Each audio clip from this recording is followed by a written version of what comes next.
Hey everyone, and welcome to a very special edition of FlightCast, where we're streaming live from downtown San Francisco, California. With me, as always, in the FlightCast traveling studio is the always charming and beautiful Skyhawk Heavy, Mark Denton. Hey, what's going on? Mark, we're here. It's happening. I'm loving it. The apologies to our listeners for the slight delay in starting. We are dealing with challenges of doing things live, and this is a first for us, not using a mobile device, although we do have those ready for backups. We're not going to get into any Infinite Flight news this time, Mark, because we have a lot to cover. Yes, that's fine. And we have Infinite Flight sitting right here. Yes. Well, we always technically have Infinite Flight sitting right here. That's true. Yeah. But the geniuses behind Infinite Flight are all sitting with us today, except for a couple, and we'll get to that in a second. Well, technically, the genius is always with you in every episode, but yeah, sure. We'll say that. I want to say thanks to our good friend and producer for this show, Stephen Wilson, who, due to cable length issues, is off camera with us. But thanks, Stephen. How's the stream looking? How's the audio look? Okay, audio level is up. Everybody can hear us. Toss a couple comments in the live chat, guys, if you can hear us, and let me know that it's okay. We want to give a huge shout out to Joe Riley, whose schedule didn't allow us to. It didn't allow him to be here with us. So, Joe, we have you here with us in spirit. Which is better than Skype. And better than on our laps. Yes. I do have one question out of the gate for you, Mark, from the OP, and that is, how many Mountain Dews so far? I have not had the first Mountain Dew since we've been here. Really? Because they don't sell Mountain Dew here in the hotel. Oh, I see you've got a Coke sitting I'm there. having to settle for Coke. So Okay. I will be getting a Mountain Dew And, today. And I'm not going to drink that. Yeah. And guys, to our listeners, if you have any questions, please don't hesitate to ask them in the live chat. We've got Tyler monitoring the live chat for us today, so he's going to moderate that. Please be kind to each other and to us if we have glitches. And to Tyler, the comments are coming in. How many people do we have connected? Can you see? 259. 259, okay. 42? Awesome. So, yeah, we have a few people in the room with us, so let's go around and introduce everybody. First, to my immediate left, we have Laura Laban, one of the owners and developers for Infinite Flight. Welcome, Laura. Happy to be here. And next to Laura, we have also co-owner and developer, Philippe Rollin. Thank you for having us. And next to him, we have Kevin. Hi. Who? Hi, everyone. Bonjour, Kevin. Bonjour. And Hold on, let me try that. Bonjour. nice. Yeah. Sultry. I like that. I worked on it all night last night. Yeah. and I'm going to remind our panel to really be on the microphone so everybody can hear when you're talking. Kevin also is known as RGBA in the Infinite Flight community. You're the super mysterious dev. I'm just mysterious. Just mysterious, okay. Next to Kevin, we've got somebody everybody knows. That's our our ATC manager, Tyler Shelton. Thanks for having me. You're in every episode, so don't say thanks. Yeah. You make every one. I get plenty of airtime, I guess. Yeah. And to Tyler's left, we have Mr. Jarno, who is, we'll get into what you do, but he is a fellow Canadian resident. Yeah, glad to be here. High five. You will tell by his accent that he is not from Canada, but we'll talk about that in a minute. Sure. And then last but certainly not least, we have down at the end, Mr. Val. The handsomest? No. Oh. Val, bonjour. Bonjour. Bonjour. And also wandering around and haunting the studio today, we have Chris Leipelt. Is that how you say it? Yeah, there we go. Chris, give a wave. Wipeout or life? Wipeout. Wipeout. Okay. That's gonna be your nickname in IFATC from now on. Wipeout. You got to change your screen name now. Chris is taking some pictures for us, and Steven and Tyler and I and Laura, we were hanging out with him and his brother Owen yesterday, doing some flying around the Bay Area and into Half Moon Bay. And contrary to Infinite Flight on the casual server, there were no A380s or 747s at Half Moon Bay. Nope. Just some other airplanes. Yeah. There's a big sign though It says aircraft too large for this airplane. Yeah. Everybody's getting violations all over the place. Okay, guys. So this is our crew. Thank you so much, everybody, for being here. And again, Tyler's going to check in on questions. So if you have them, ask them in the comments. He's going to make notes on those. Welcome, everybody. And a huge thank you to the Flying Development Studio people for having FlightCast join you on this staff weekend. It's a huge, huge honor for me. So thank you. We know. You're welcome. I wasn't talking to you. You're not paying the bill. So we've had many of you guys on the show before, but I just want to check in on a few people that haven't been. So first, Kevin, if you guys could give us a kind of a how you came on board with Infinite Flight and what your role is, would be great. Okay. Well, I met Laura 15 years ago when I was in Lyon. I met her at school when we started learning computer science. You guys go way back. Yes, it's been a long time. Then we started we learned computer science in Paris for 5 years. And sorry, I'm a little shaky. Kevin's nervous. It's okay. I'm nervous. We won't make you talk too Sorry, much. sorry. He's even more Yes. tired than I am. Then one day, years later, I met Laura in Paris again, and I was looking for a job, and she had one to offer, and it was set. Here I am. Awesome. Well, we're happy to have you here. What is your primary job at Flying Development Studio? I'm working on the shading. I Like mean, the textures for the aircraft and I'm some stuff on tweaking Global? the color of the pixels. Oh. Each frame, each pixels. I tweak the color to integrate the light of the sun. Okay. Things like this. When Jarno is making liveries, he can't bake light information in the texture. Okay. It has to be done live. Where is the sun? You compute the reflections. Okay. The fog. Where is it distance from the camera? And, Cool. on the atmosphere. No. Nice job on the English, by the way. Thank you. Thank you. And we just have He one warmed that up says, now. speaking Yeah. French, I will understand. So You can. Why don't you say very quickly what you do in French? Your that description in French. Might actually be harder. Oh, really? Yeah. Okay. you know I want Okay. to ask something. How do you say dumbass in French? That's what I want to know. I My can kids say are watching this, Mark. trou du cul. You're welcome. My kid's watching it too. He's expecting it. Oh, right up into the mic, guys. I'm just All right. going to give you a little reminder. So next would be Jarno. Jarno, how did you come on board with these guys, and what's your primary job here? Well, I came on board like in 2012, I believe. Philip and Laura, they bought a couple of my models, my previous models that I built for another company, and I published that one on like a art gallery sort of thing online. And it was like the C17 and the CRJ 200. They bought it earlier, and they wanted to do some modifications on it, so they contacted me if I was able to do the modifications on it. And yeah, the ball started rolling from that point on. So yeah, it was nice. Okay, so what are you doing at the moment? I'm a 3D artist, so I'm basically responsible for the 3D model aircrafts and the liveries and the cockpit before. Now we have somebody else that is doing the cockpit. So yeah, it's pretty good. Awesome. Yeah. Very cool. Thank you for the wing flex, by the way. Yes. Oh yeah, you're welcome. Yeah, we're excited to see. We're going to talk about this later, but we're excited to see the next aircraft Oh, that's sure, coming out. sure. So I can't wait for the wing flex on the Cessna on the 172. That's gonna be great. that's pretty low on the priority list, I think, Mark. You only have wing flex on that one when you make a hard landing, right? So That's it. same as the C-130. Yeah, that's it. Yeah. Just bounce it down. Yeah, yeah, Cool. yeah. Okay, so lastly, we haven't had on the show Val before. So Val, same question. About the next plane? No, yeah. Yeah. So how did I start Infinite Flight? Well, I let's don't back really- up a little bit. Where do you come from?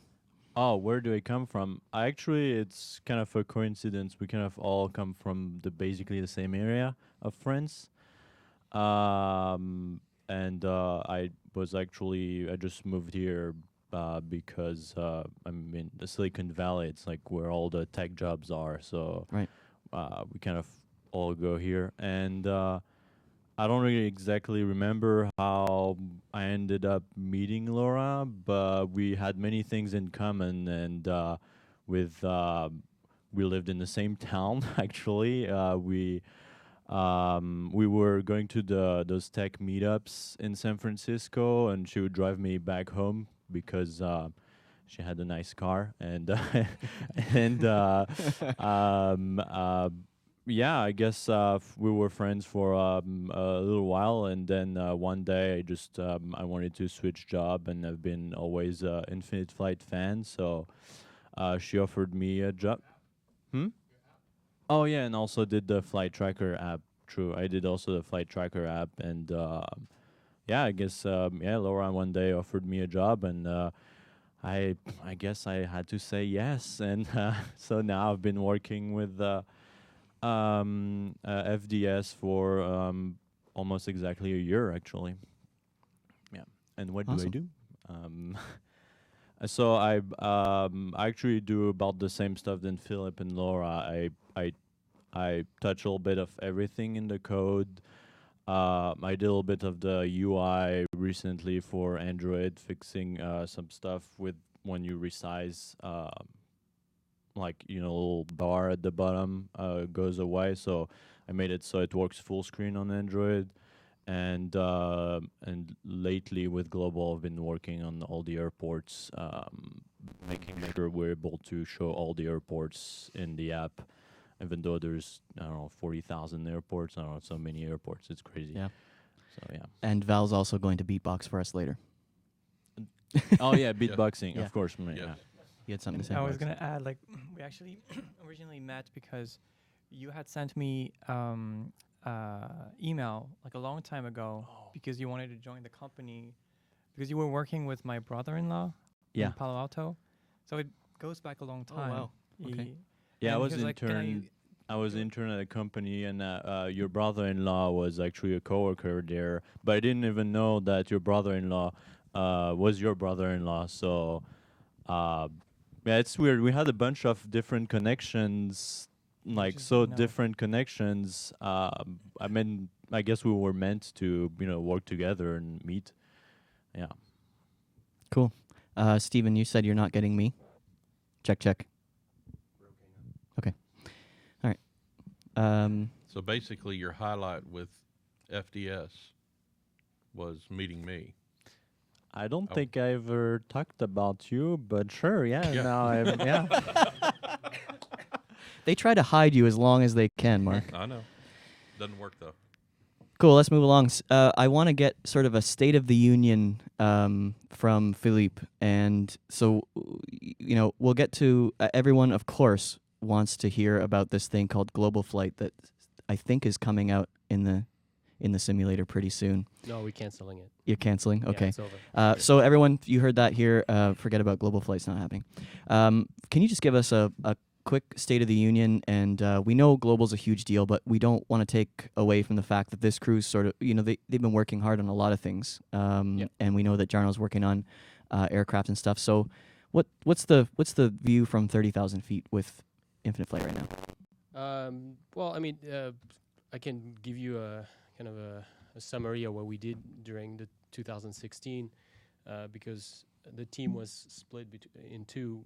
One part of the team working full time on Global, and the other part still having to release new updates with new planes. 2016, I've seen we had like the Dash 8, the 787, the C-130 with all the different variants that came in. Plus all the new liveries for all of those. We improved the physics for many aircraft. If I don't remember which one exactly, but there was like a lot of physic improvement. Added the approach mode. Did some ATC improvements. Added the new grading system as well. All of this while we were developing Global in parallel. So I've personally been on Global for now a little bit more than a year, like full time.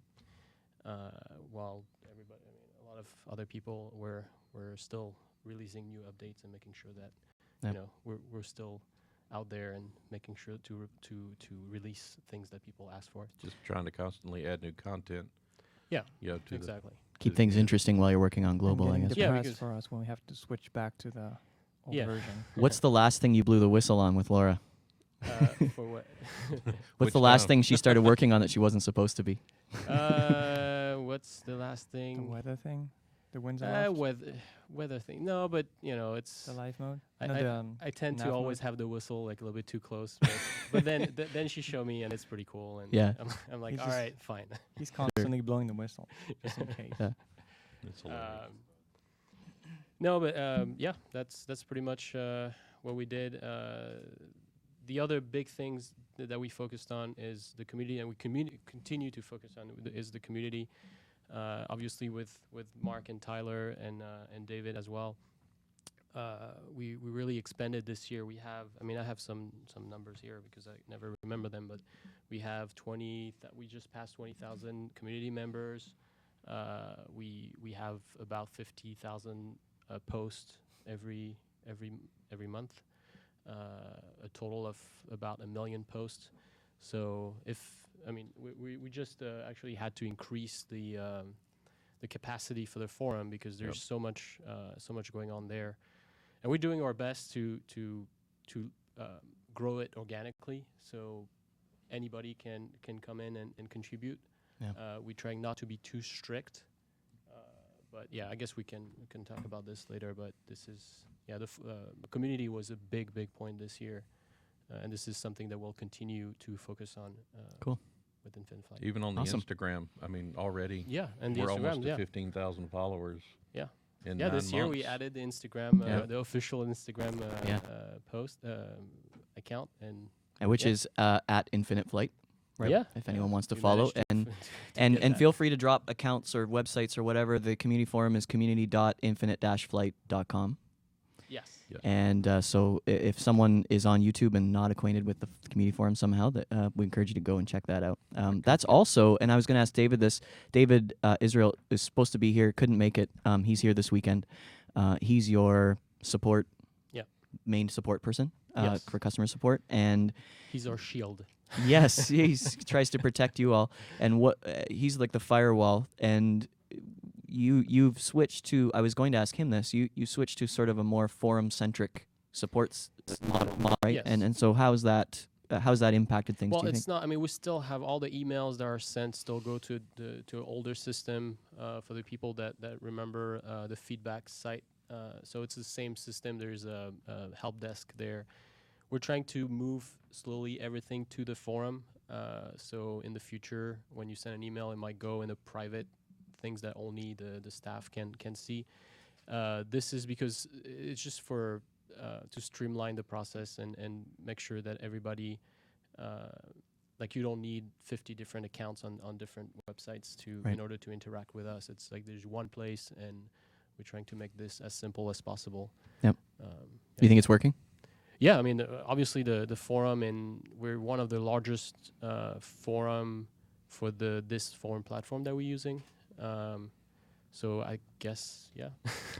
I messaged Philippe last year at some point, and I was like, it's very hard for me to find support. I had someone asking me, where do they go? And he's like, send them to the forum. I said, nope, you got to have an email address on your website. And we argued about it for a while, and he's like, fine. Yeah. The email address is there. we do. No, but the email address goes, we still have an email address, but yeah, I guess at that point it wasn't on the website. And No, yeah. I wasn't having we're it. trying to, we're only a few people that can answer. Still, I'm still doing some support requests, and I think Laura does as well. We just can't answer every single request out there. So we really rely on the community to help. And it's actually working pretty well. A lot of people have been helping. Big shout out to all the moderators that really work. Oh, man. Tirelessly Especially, Henrik and Carson are probably the most active community moderators, followed by Misha. Misha, yeah. Joe, you two. We got Arnaud that sometimes if he's not flying his A380, his real A380. They're not sleeping. And man, but especially I want to give a special shout out to Henrik and Carson because those guys, Yeah, they're just it's like really 24/7. They're very helpful. amazing. And I guess I wish I could remember and Cam, to yep. thank them personally every time. I try to post something in the staff. In our special category, to thank them for their effort. Because it's really it helps us to actually improve Infinite Flight if we don't have to worry too much about the forum. Yeah. Yeah, because Okay. they're fast. I mean, they stay on top of it. Oh man, I mean, it's on- unbelievable, and it's 24 hours a day. Yeah. Let's get around to some of the roles that you guys play. We already have heard from our new friends here at the table. Laura, what is your? And we've talked before. You've been on a few episodes, 3, I think, by now. This is your 4th. Briefly, what's your primary sort of niche? I would say it's mostly airplanes at this point. Okay. Well, airplanes, physics, life, networking. Yep. There's a database behind all that as well. Before I was working on UI. Okay. But I've sort of let that go to Val. Okay. There was just too many things that I was working on, and it was too hard for me to just keep up. And there's some things that I had to do for Global that I had to just focus on mainly. So that's why, having Val on board helped a lot. So yeah, it's about mostly that, the airplanes and live and physics. Okay. Philippe, how about you? I would say I'm a little bit of the janitor of Infinite Flight. You clean up the crap? Is that what you're saying? Basically, yeah. No, And we're, he's the we're whistleblower, too. Yeah. with all due respect to all janitors out there, because it's a lot of work to try. Basically, we're all kind of working a little bit on everything, but mainly, this last year has been entirely devoted to global flight, all the terrain. Even before, the terrain, all the data that's required to display the terrain semi-accurately before, and all the airports, all the markings of the airports. Yep. Coordinating with Kevin on the rendering, we did that a lot. But yeah, mostly the environment, the scenery. Let's put it that way. Okay. That's my. Which is amazing. It's gorgeous. You guys have knocked it out of the park. It's amazing. Well, it's not released yet, but. Doesn't work Well, on I my want to device, know. but yeah, there's a lot of work to do, but it's really awesome. Well, it's no secret that it's the Alpha team has been testing it. Yes. So it's absolutely gorgeous. And they're pretty nuts about it. Yeah. Every time I launch the app, I see that the background with people flying all over the place, and I have to launch all of us when you're testing, we launch it every like 5 minutes, and you see plane moving around like they keep. And it cracked me up when that thread came in for the Alpha testing tracker, and it's so fun. It's awesome to see the community so involved and rolled into the Alpha testing. And they're making the request, fly this route, fly that route, because they want to watch us on the tracker on live flight when it works. Sorry, Cam. But, yeah. Or it's Infinite Tracker. Huh? Or Infinite That one. Tracker too. Yes, Infinite Tracker. Please, Is it still don't working? forget. Yeah, all good. Where's the source code? What? Where's the source code? Should we have it? Camera. It's open source. It's on GitHub. Oh, okay. Yeah, it's I like every people that say, "Hey, can you add this feature?" I'm saying the code is out there. Just do a pull request, add some code, and I'll put it in there. But you also have to learn to code, so that's that's a little tough too. Well, I'm out. I can teach spell you. it, and I that's can about teach it. you. Make sure, guys, with the wireless mics that they're right up at your. Just make sure they're touching your chin. Okay, I'll back off a little bit. All right, awesome. So we talked. We kind of skipped over David's question. To the owners. Un, deux, trois. do you guys have? What process do you use to figure out what's next with Infinite Flight? I mean, you obviously global's happening, airplanes are happening, but do you guys have a roadmap or a project brief, or how does that work? Well, we don't really have a specific roadmap for like things that will happen like 3 years, 5 years from now. What we typically do is just get feedback from the moderators, community people, to see what they want to see. That's what happened for airplanes. Oftentimes we do something that people want. There's also things that, for example, live. We have sort of an understanding in the team, in the dev team, that you can sort of work on something you like for every iteration. Okay. You don't have to, but it's if you have something you're passionate about, and this is how live came to life, because this was something I said, like I'm gonna do this on my spare time. Okay. Or like not spare time, but more like a 20% thing from Google. They have typically 20% to work on something Google related. But something that you're passionate about, you want to see happen. Because if no one forces you to do something, you're gonna do it better because it's your decision. Right. So there's that, and also like it's pretty like organic the way it's grown. We knew we wanted global for a long time, but there's just things sometimes like it's not like we don't want to do it. There's like technical difficulties that make things impossible. Now that we have higher performance devices, we can do these things. So it's pretty organic. Okay. Is what I would say.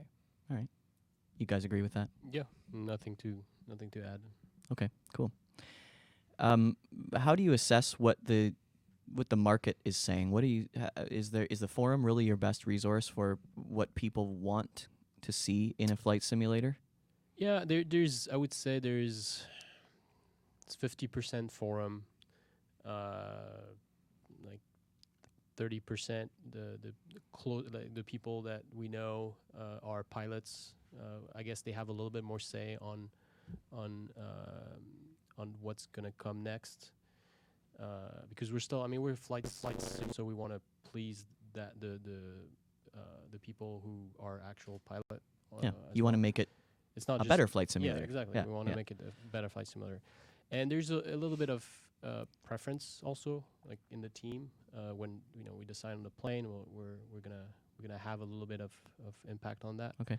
And there's something also on what can we do at this point, because it's not always easy to have all the material, the reference materials for aircrafts, like to have nice pictures of the inside or close picture of a livery. So this come into play, and also just technical issues. Sure. I mean, Infinite Flight is an app that's been around for 5-6 years now.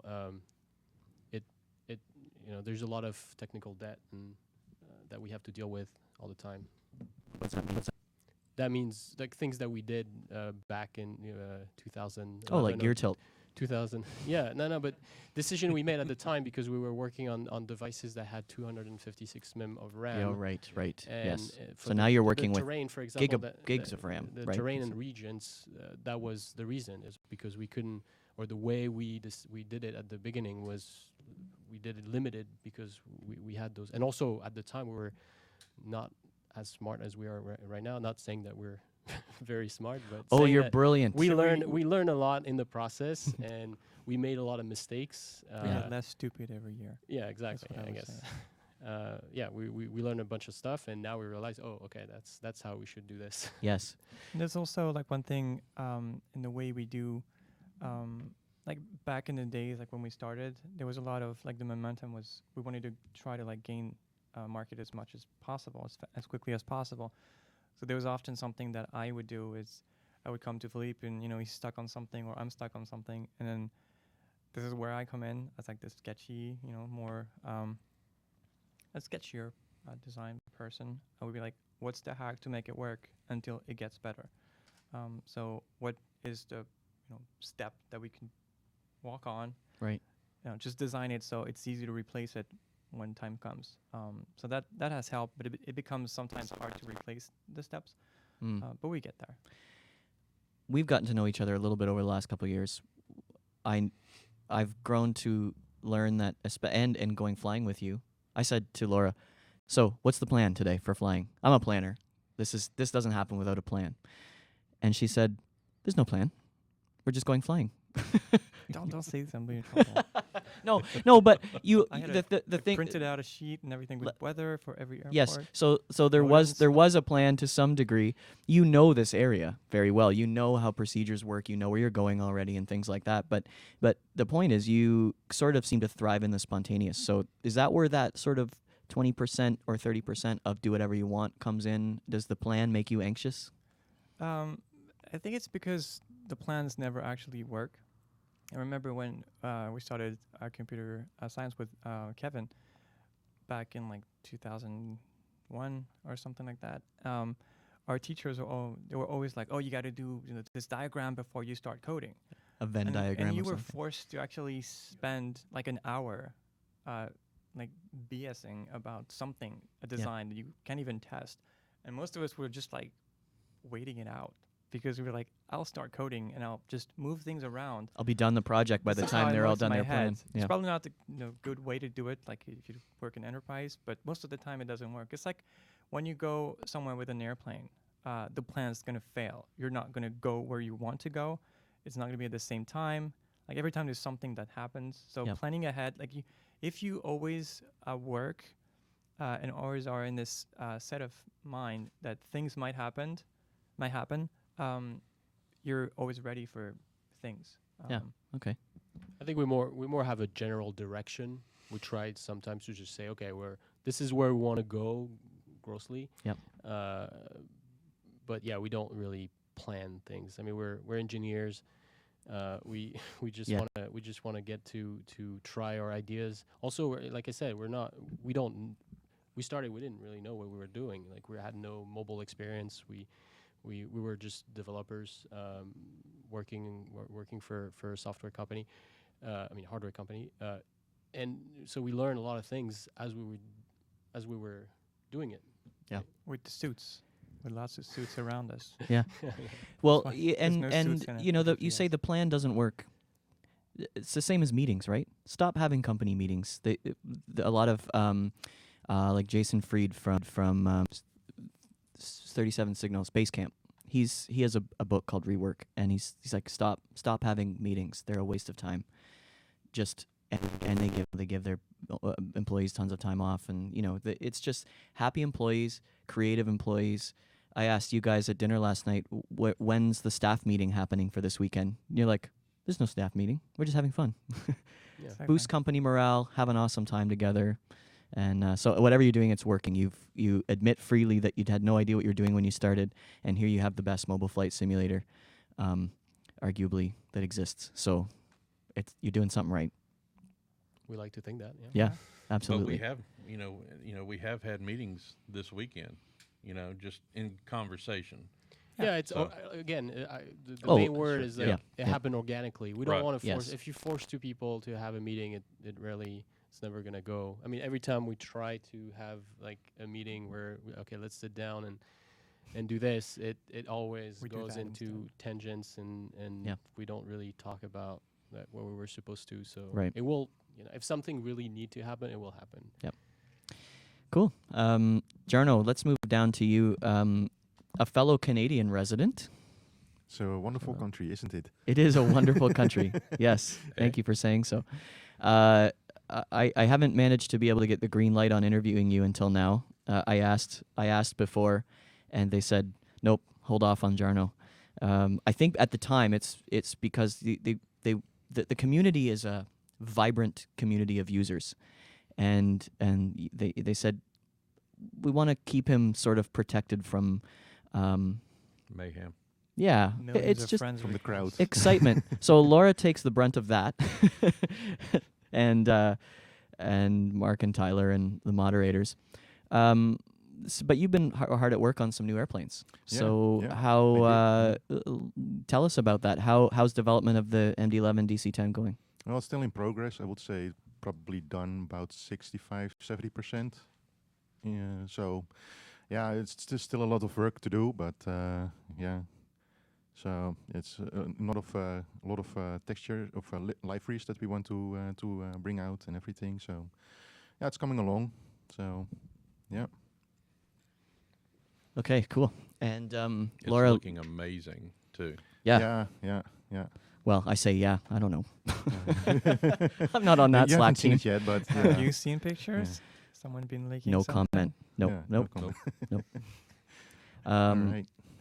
Laura and I created a bit of a stir last time we were on a live episode talking about the Concorde, and I sort of made it worse by posting on the forum that they were saying Concorde confirmed, which is something that people love to do on the forum, and I said no, it's not confirmed. We talked about it, but it's not confirmed. All Laura said was that the next plane is in the models, Right. and they kind of narrowed it down. So, And they had a model. Can we confirm the Concorde at this point? What's the story? It seems to make sense now that we're going to have transatlantic capability and things like that. well, Yeah, it's a it real does, airplane. Yeah, but Well, it's we had a Concorde already done for like a couple of years. We already had it actually, but it was actually done by somebody else, which also did the Citation 10. Okay. So, but he left the company, so we had that the Concorde already. The model was already finished and everything, and the cockpit and everything was done already. But it's not up to standard to the quality that we are delivering right now with all the models that we are like the C130 and the Dash 8. All those details they're not there for the Concorde. So it needs some brushing up and dusting off and those kind of things before we can just bring it out. So yeah, it takes some time, I guess. That flight deck is not going to be a quick. No, it's process. That's old-fashioned beast. steam gauges flight And there's a deck. lot Yeah, of 'em, it's- right? Oh yeah, it's No. crazy. Even with the flight engineer panels and those kind of things with all Well, the. and you've got the nose that Yeah, goes up and that's, down with flipping with the down. extra Yeah, windshield or yeah, whatever they yeah. call it. Yeah. Yeah. I don't know Well, the I've technical words. had a quick peek at the model, but it requires quite some work to get it at the same level as what we are delivering right now. So well, gonna one thing take- that it's you've gonna added. take some time before it's gonna be out, I think. Well, one thing Okay. that you've really added lately with the C-130 was the opening ramp door. Yeah, that was and then awesome, the two isn't it? paratrooper Yeah, doors. yeah, Awesome. yeah. That's been amazing. And Mark's Yeah. favorite thing. And we planned that for the Yeah. MD-11 and DC-10 as well. So some sort of For what, things. cargo doors? Yeah, cargo Oh, doors. nice. Yeah, yeah. Awesome. That was something. Yeah. First on FlightCast. Yeah. When Heard we first were on talking FlightCast. about what aircraft after the 787, we Yeah. were like, well, what do we want to do? And Tyler and we just pounded the C-130. And then Tyler and I. You. yeah, Tyler and I. What did I say? You did, but Did it I was say it mostly right? you, right? Actually, no. Tyler. Tyler had. It was probably 60-40. Probably. Yeah, 60-40. Okay. Because I don't shut up. I get muted all the time in our conversations. I'm always having to get back into the to the chat. Somehow I get kicked out. Yeah, I get Yeah. fired all the time. So, Yeah. but the C-130, of course, was my personal favorite. But the ramp door, that was a big thing for the community. You know, just to have something extra, because we were trying to figure out what can we add to the C-130, because we had the wing flex on the 787. But there's really not a lot of features to a C-130. So that's when we started talking about the ramp doors and the paratrooper doors and the wind deflectors and all that. So it's been awesome. Yeah. And it wasn't easy because we didn't have much reference material to work from. So like photos from the inside, from the cargo bay. So it took some time to create that as well. Which Yeah. we were able to actually Yeah. finally get from one of our community members. That's right. That's right. Doesn't your dad have a bunch of pictures from the inside of C-130s? The pictures my father has from the inside of the C-130s are of him sleeping in a hammock stretched between the wheel wells. So, Okay, so no. yeah. But And if you guys are interested in hearing more about the C-130, we had Mark's father on, and he was a load master and a drop master Mhm. for the And a sleep US master. and a sleep master. Sleep master. A bundle up in the back master. Yep. He had for the U.S. Coast Guard for Mhm. 30 years, 35 years. Well, he was in the Coast Guard for 27 years. He actually flew on the C-130 for 20 of those years. Yeah. So And we have an episode dedicated to that, so go to flightcast.audio and scroll to the bottom and search for C-130 and you'll find it. and we're actually, you and I have been talking about it. I've got a guy lined up that is now currently a 747 pilot, but was a C-130 pilot in the Coast Guard. Mm. Remember me talking to you Yeah, about that? yeah. So That'll be good. Yeah. Awesome. We have I just roped in a community member question because it was applicable for Jarno. Community member Continental 764 asked, how long does it take to add a new plane from scratch? And that this person wasn't the only. Everybody wants to know this. Right? We had and I meant to mention this before, we had literally thousands of questions on this episode, so we're going to get to some of them, and we'll get to that later. But yeah, so for a new plane from scratch, let's say we're talking an airliner of some kind, not the Concorde, or that might take longer. Yeah. Well, it totally depends a bit on the complexity of the model and those kind of things, and the project, because every project is different. We have for the DC-10 and MD-11, we plan a lot of liveries, so it takes a little bit more time. But let's say for the A380 or something, it takes about a month to make the 3D model, and then that's excluding the liveries. Yep. But for now, the standard that we are delivering right now for like 787 and the C-130, it takes a bit more time. So it's, I would say, like maybe 3 months, 4 months, something like that, easily. So yeah. Yeah, and we're adding also all the physics as well, and that I mean really seeing the setting up the in-app purchase, like all those kind of things. I mean, there's a lot of more than just the model time. So I would say total is like maybe 5 months. Like we can do, like last year we had three aircraft, but we started in 2015 the Dash 8. 2016 was an awesome year for aircraft. Yeah, we got It a really really was. cool, like very very. Yeah, cool because the aircrafts. end of 15 was the 320 family. The no. 319, 320. That was like That in was November. 2015, right? right? Yeah, You're right, December and all that. Then shortly after, I think it was in March, where we did the Dash 8. Correct. When was 787? Was August. summer? August? Yeah, around August. And then November, December for the C-130. That's correct. Yeah. And I probably slow up Jarno a lot because, he and I will be talking, and I try to help him with the research for the liveries. We've had that argument all weekend. Liveries. And Let's just say that. variants. And he's like, well, give me pictures. And so I'm just flooding him with pictures, but we have to narrow it down. But That's the thing right. is that we want it to be right. When we release something to the community, we don't want something to be half done. We want the physics to be as close to possible. And we try to get real world information as much as we possibly can for the physics. Sometimes it's difficult. It's very difficult. Like the physics part, it's easy for me to get like a rough model, but sometimes you're gonna get somebody who's just gonna say like, oh, this is not right, and it's difficult. It takes me about a month and a half. We usually stagger. He's gonna give me the model with no liveries when it's available, and I'm gonna start working on that. But it takes me about a month and a half, 2 months to get the model to a point where we all like it.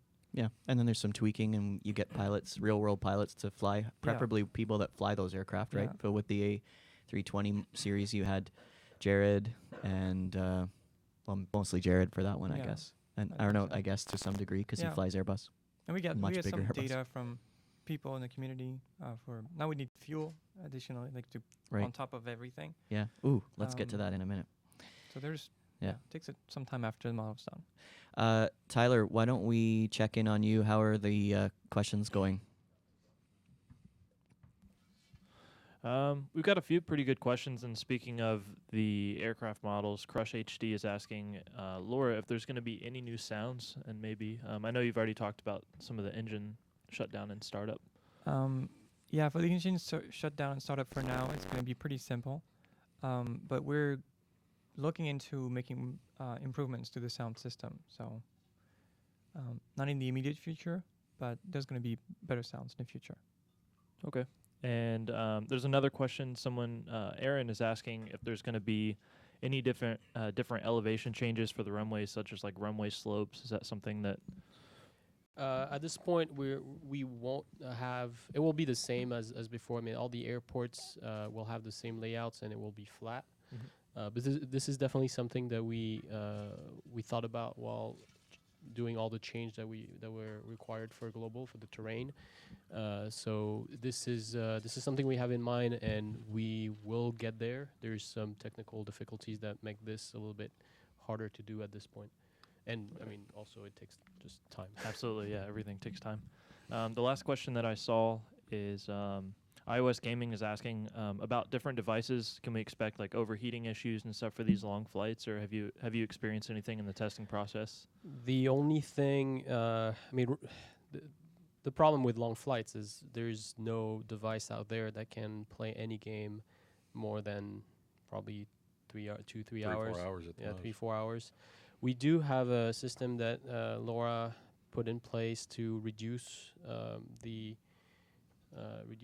rendering. I mean the rendering. Just the frame rate The goes frame down to rate like goes 10 or down. 15 This is- frames I per mean, second. it's a very crude system at this point that we'll probably improve to try to Be able to put it in away mode or something. yeah, yeah, but sort of, and it's sent over the network as well. So And will that in run in the case- background on like an iPad? not in the No. Switch background. apps? It's No. still you still have to have No. it. So I Okay. mean, there's things that will. Right now, we just don't know. We haven't Sure. had enough people to test, and we like to see how it goes, see how people use it, if how many people are going to actually do those long flight, and direct or development effort based on the requests.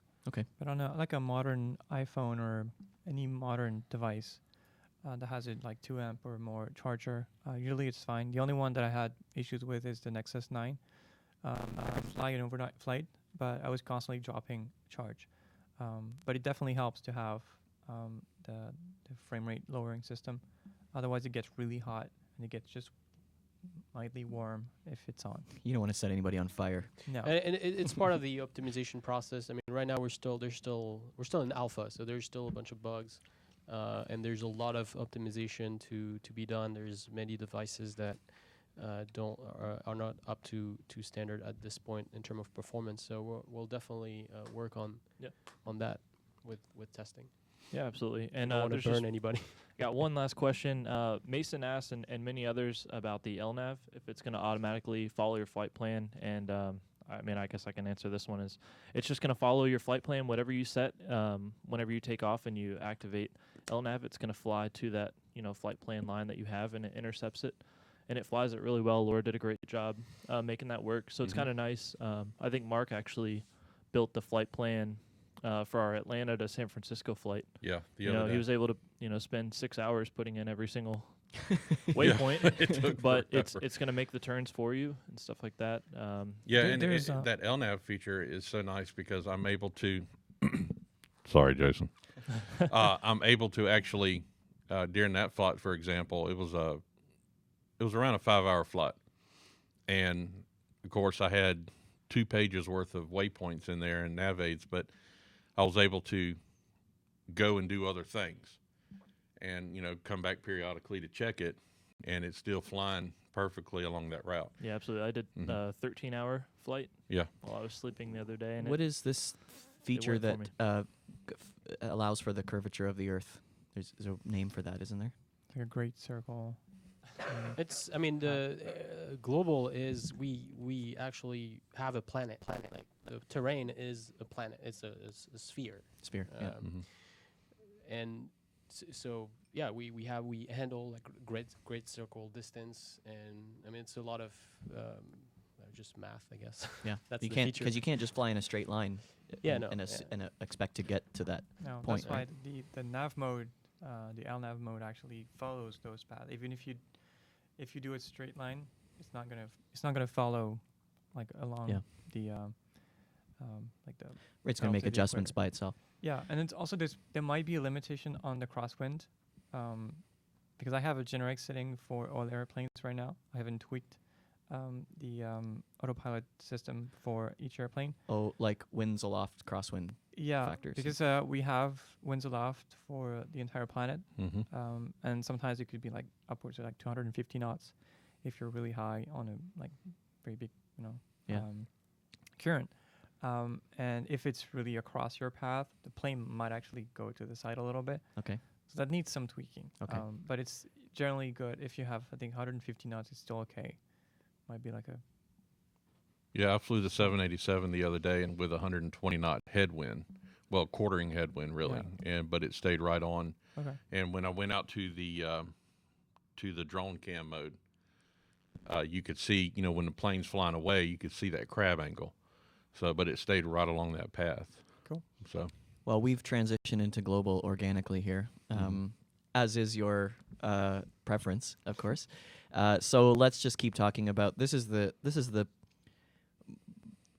has to be the most exciting thing to come along for Infinite Flight ever. I mean, certain aircraft get exciting once in a while, but this is amazing. You don't see this in a mobile flight simulator. This is an entirely new experience. This is why I've been flying so much, and probably why the project's delaying. Because I mean, at least when I've been people ask me when, or Philippe or the team, when the update's coming out, but I'm bugging these guys for every new feature. Right. Ask Kevin. He was probably just tired of me asking like, when's the push request? Pull request? Like when are you taking in? When are you taking in? So you've seen me fly all over the place. Yep. Dude, it's so much fun. And seeing all the alpha guys, just last week, my Slack, direct message system was full of profanities from Mark, saying this well, that's nothing new. whatever is awesome. But that's every day. That's yeah. But I mean, like this was more intense than usual, and everybody else in the alpha team. All caps. I actually use my MacBook to type that. He would just like come to me like, this is awesome. Like it was no conversation, just this. He was playing and he would just say this. Yeah. And this she came talk to me and say, Mark said it's cool. She condenses it down into one sentence. And we all get the famous Laura signature, which is just the smiley face emoji. This is what I'm trying to fix a bug, and I'm like, I don't want to talk. Yeah. We can read between the lines. Yep. So we've kind of talked about this a little bit. We talked about it at dinner last night. How was the decision made to implement regions at the start? So you just said earlier that it was really a device decision, right? Because well, if we go back to the origin of Infinite Flight, we had one region and one aircraft, and it's just. We developed Infinite Flight, the first version on Windows Phone, in 6 months, not even. Yeah. It was just a proof of concept at this point. So let's just get something out there, see how it works, and we didn't really think about long term. We had no idea if it would be a good success. And then we realized, actually, people are. I mean, a year after when we started to come on iOS, people are interested, and so we added new regions, and it was through like just a lot of hacks and trying to make it work. And as we added, we realized, okay, that's it's getting a little bit out of hand now. That thing that for region that we developed back 6 years ago, we need to change this and just allow people to fly all over the world. That doesn't really make sense for an infinite flight. Yes. Yeah. And Philippe, I was sitting beside you at dinner last night, and I said, can I ask this next question? And you said, you can ask it, but I'm not going to say much. So I'll ask it because people are wondering, can you talk about the new pricing models for Global? Will it change? Will it stay the same? Can you give us any clues as to what? I mean, we're okay with it's not because we don't want to talk about it. It's just we don't know ourselves yet all the details. And I mean, we mentioned in the What is Global forum post that it's will be part of a subscription.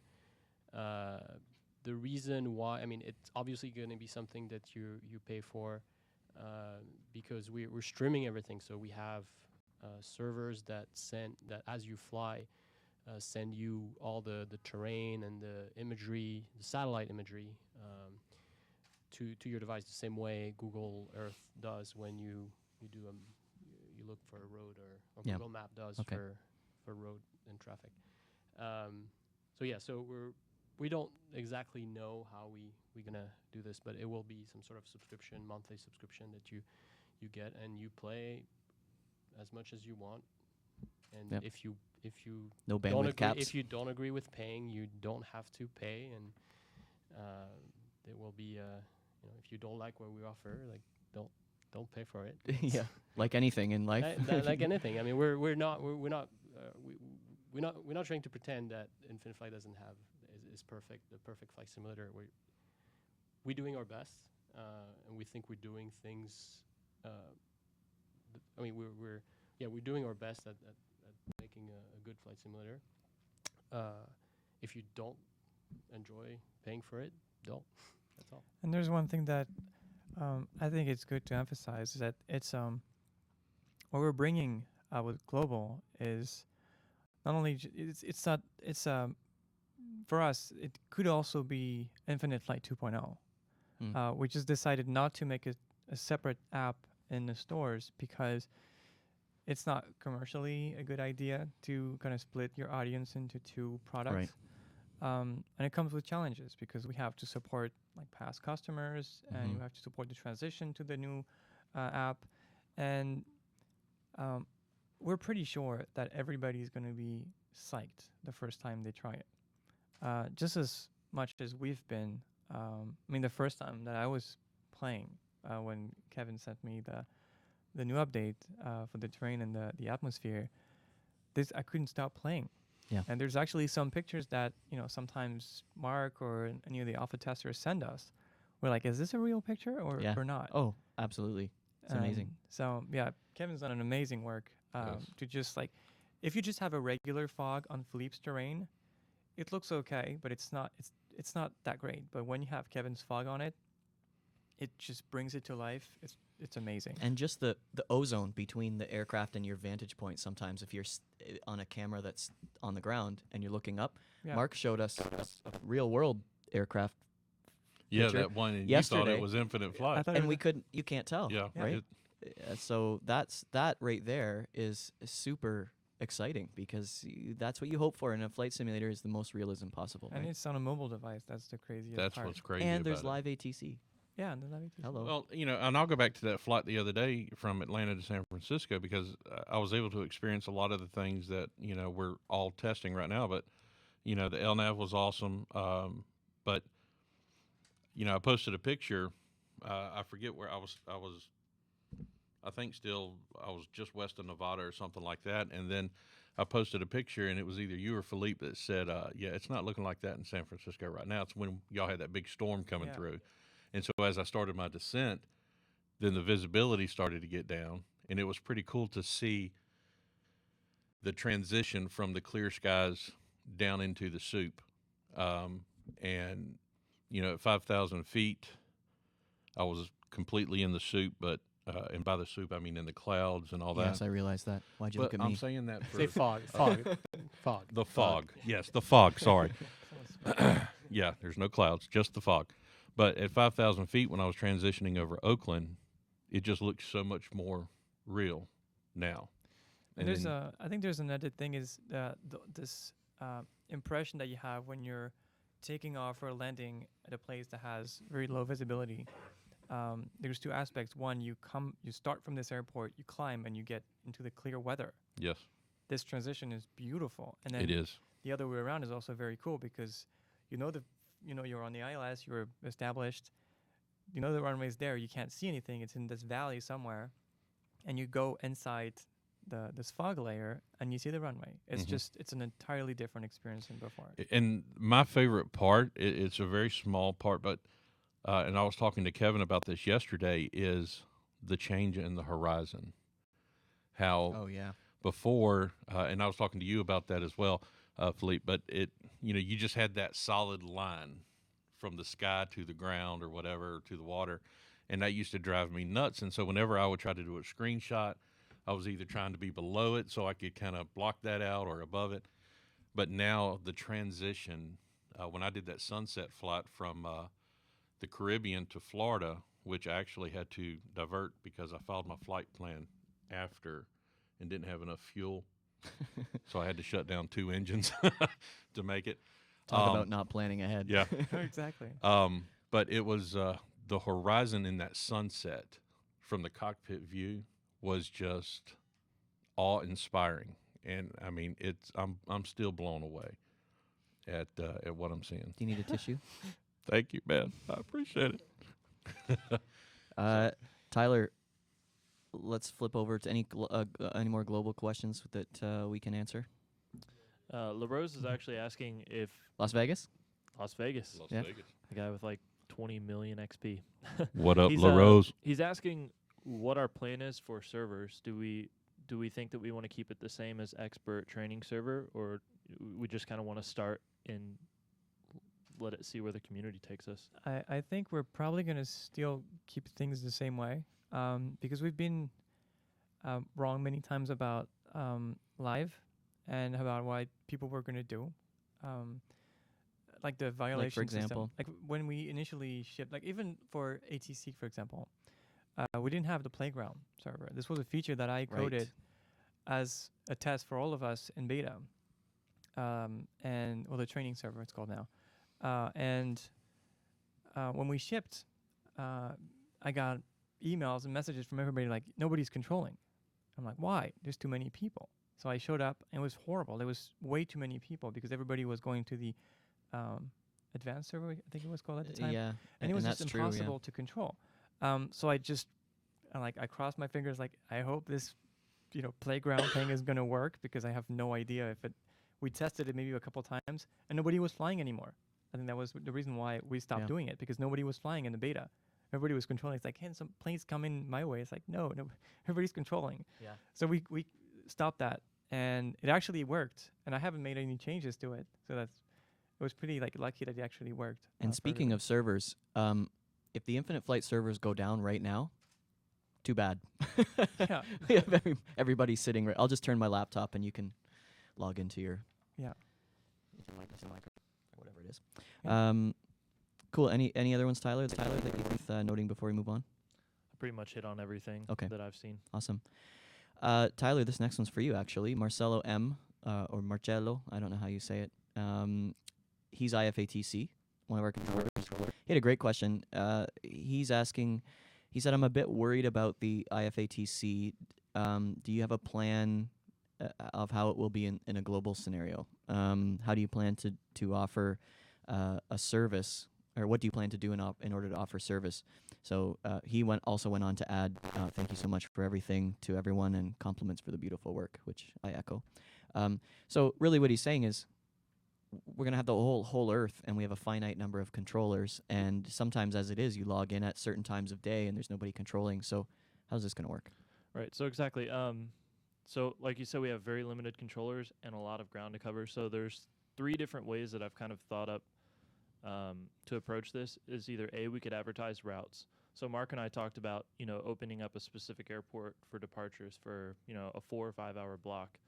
So JFK is open from this time to this time, and then London Heathrow is going to open in, 8 hours or whatever it may be, to catch all those arrivals that allow people to maybe fly a specific route with a bigger group. People like that feeling of an event where there's lots of traffic at your departure airport. The next one that Laura and I talked about was actually having the Friday night flight kind of kick off a new region. Mm-hmm. So let's say Friday night flight, we're going to do the Middle East. So the advanced controllers are going to just specifically focus on those airports that allow people to kind of explore a new area of global. We could do the East Coast of the United States. So you're going to have Fort Lauderdale, LaGuardia, Norfolk, Boston, and we just focus on those airports without necessarily keeping it to the same ones. And then my third thought is that we could do it based on carrier. So we'll do KLM, and we'll just kind of open up multiple airports that they fly to. So obviously, there'll be airports in Amsterdam, and then any other airports that they may service, we'll just open up all those different ones that allow people to focus on a single carrier for that week. Or that they used to service with the 747. Exactly, yeah. And keep then, that alive, right? I mean, even in FedEx, our memory. We could do, with the MD-11 freight, we could have a week of really just FedEx routes where, people have the 777 available, but Memphis is always open. People could fly out of San Juan or really any of the airports that they use. Cool. You So did some that good FedEx ideas route coming. the other day. Yeah, but I'm really not set on one of the 3. I kind of want to see where the community. Yeah.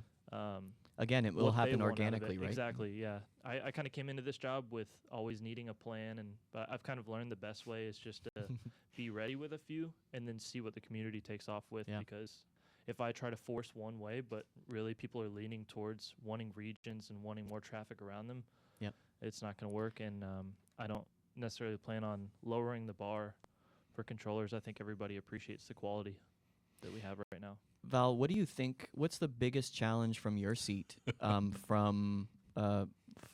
Global coming out? What's been the biggest or most exciting challenge? I My guess. main issue is that the Earth is round, and that's been big pain. That Christopher Because Columbus there's- effect. Yeah. That Christopher Columbus effect. Yeah, I mean, if the Earth was round, I think global flight will already be out, because Well, if the Earth was flat, global flight would be already out. It's just so many implication of the Earth being round and just rendering airports. I mean, there's just so many. I mean, Philippe can talk about it more in detail. But challenge for global flight. Yeah, I mean, yeah, the Earth round. It's crazy. I mean, it affects every aspect. Like the even because an airport is what on average like 3-4 miles or 4-5 miles like across, and just on that distance, there's a few centimeters difference in even if you do a flat airport, like the airport is not going to be flush with the terrain, Right. Because the terrain is going to be a little curve. So that's one of the small challenge that we have currently, actually. But there's anything that has to do with navigation changes, the terrain itself, like changes. Physics. The physics change because now down is not down anymore; it's towards the center of your planet. I mean, Right. it's obvious issues, but when you've developed a whole app, the whole physics engine based on my gravity is down.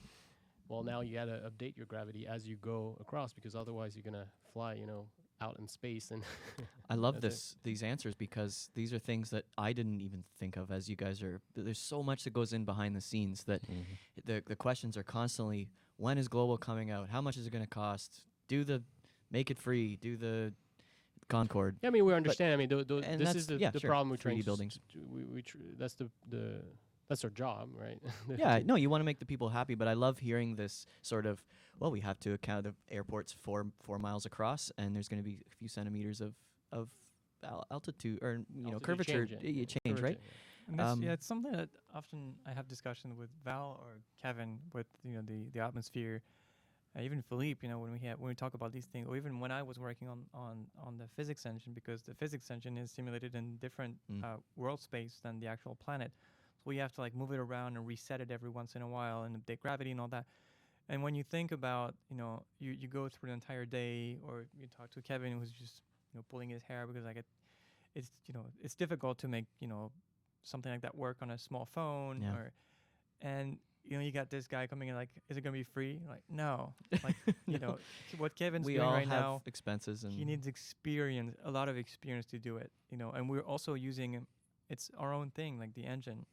Yeah. The graphics engine we use the base of a open source project that we contributed to, but the rendering system and the planetary system, like everything is our thing.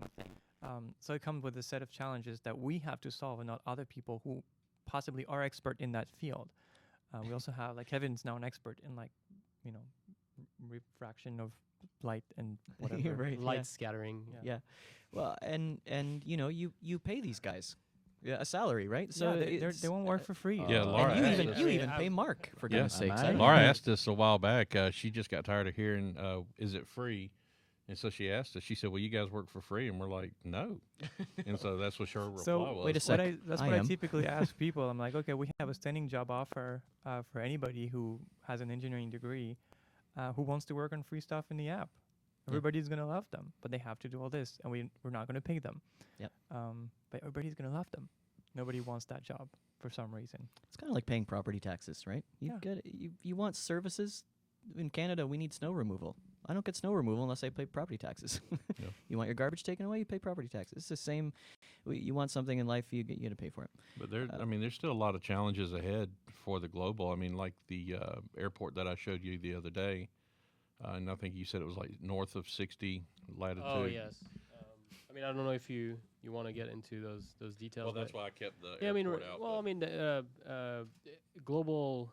I mean, we will have most of the planet with the terrain, meaning the elevation should be accurate, but we have some limitation between I think the 60 and minus 60 in latitude.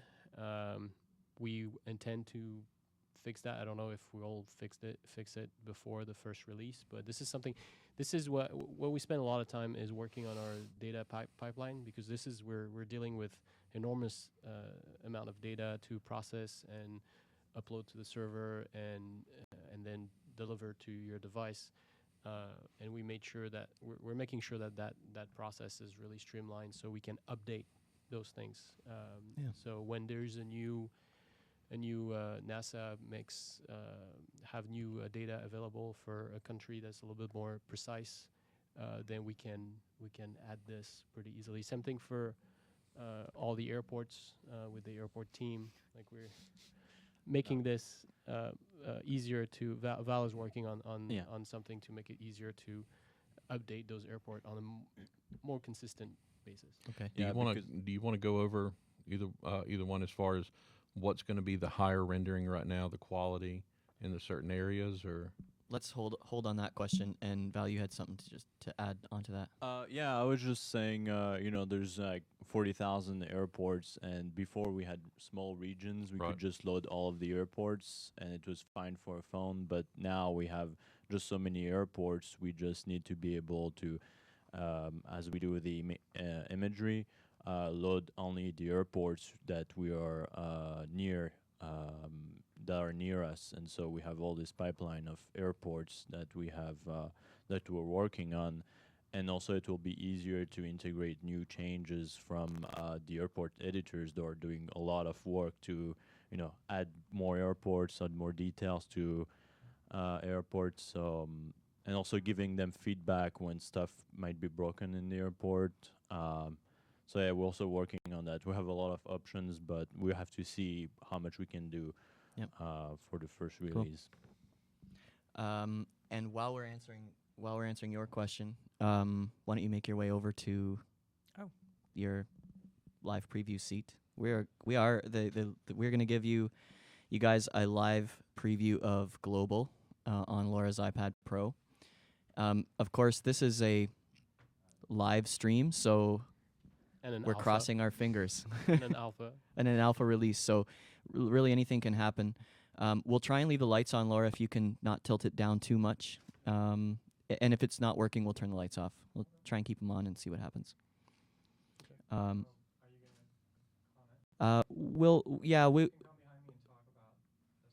Yeah, sure. That sounds good. And before we do that, maybe do you want to ask Val about? Do you think it's still relevant? What were you asking him? You had a question about the airport quality. Well, just about the coverage. I know that we've got the airports all over the world, but I didn't know if y'all wanted to go ahead and cover, Philippe, like the certain areas that are going to be the higher rendering versus other areas. Yeah, it's all come down to for the terrain, the elevation of the terrain. It's pretty consistent. So I mean, to get a little bit technical, everything is at a precision of about 76 meters. So that's basically the precision we can get in terms of elevation change. For the imagery, there's no data set out there that cover the entire world at a good quality imagery without any clouds or that doesn't cost millions of dollars. Right. I'm not exaggerating. So we actually we acquired satellite imagery for a good portion of habited areas. So we have about 70 countries that are at a precision of 15 meters.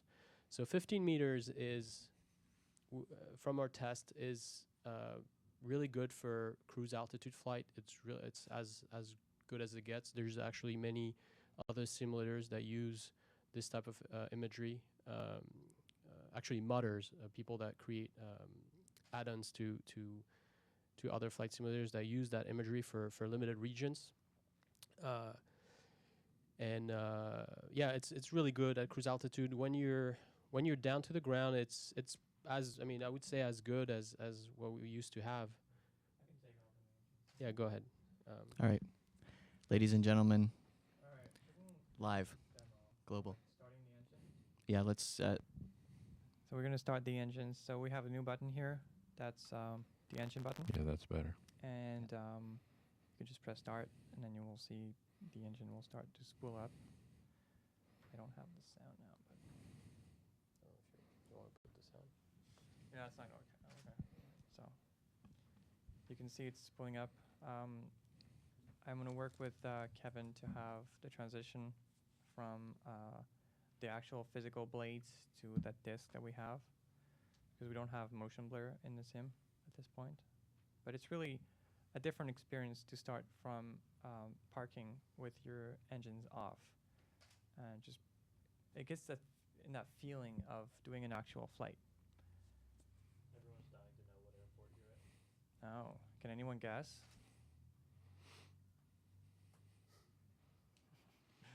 One thing about the engine start and stop, because I like to do a single engine taxi out to the runway and then start up number one before I take off. But the other day I forgot to start number one.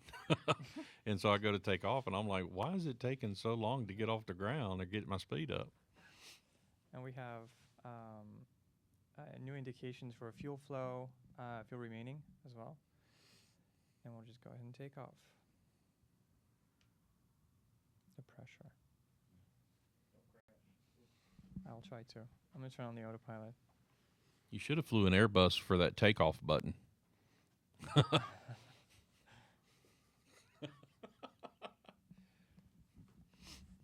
Make sure your coloring book tray table is in its upright position. Airbus. Yeah. Everybody's guessed it correctly. Really? And yes, it is San Francisco. We just had an earthquake. The terrain's a little different now. Half Moon Bay. Yeah. Half Moon Bay. So I'm just going to turn on the autopilot. And then we'll keep going up. Yeah, so I mean, this is on an iPad Pro. So this is the kind of performance you can expect, at least, on the iPad Pro. There's a lot of optimizations to do. So hopefully it'll stay this way. I can demo the nav mode. So I have a quick flight plan set up to London. What you do is you tap on the approach nav button, you click on nav, and it just follows your flight plan. So what it does, if you go on here, it's gonna just, it's not a direct to mode. It really is going to join the ground track and then follow it. And I guess we'll just accelerate and go higher so you guys can see what it looks like. Any more questions? Yeah, we've got a. Or I can change the time of day too. We're gonna support global on solo mode. Oh, you need mic.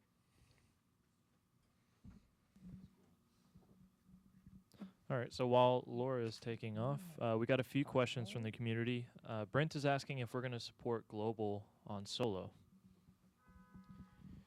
So yes, Global will be supported on solo. It will still require you to have the subscription model that we haven't defined yet. So if you purchase the subscription to Global, then you'll be able to fly solo. You'll need an internet connection because we're streaming. This is something that will improve later on. Well, you'll be able to pre-download some regions. It would work. It will actually already work if you already been to a region before, and you're basically all the elevation and all the imagery is already initialized on your device. You'll still be able to fly in the same location. But as soon as if you don't have an internet connection and you fly too far, then obviously data won't be there.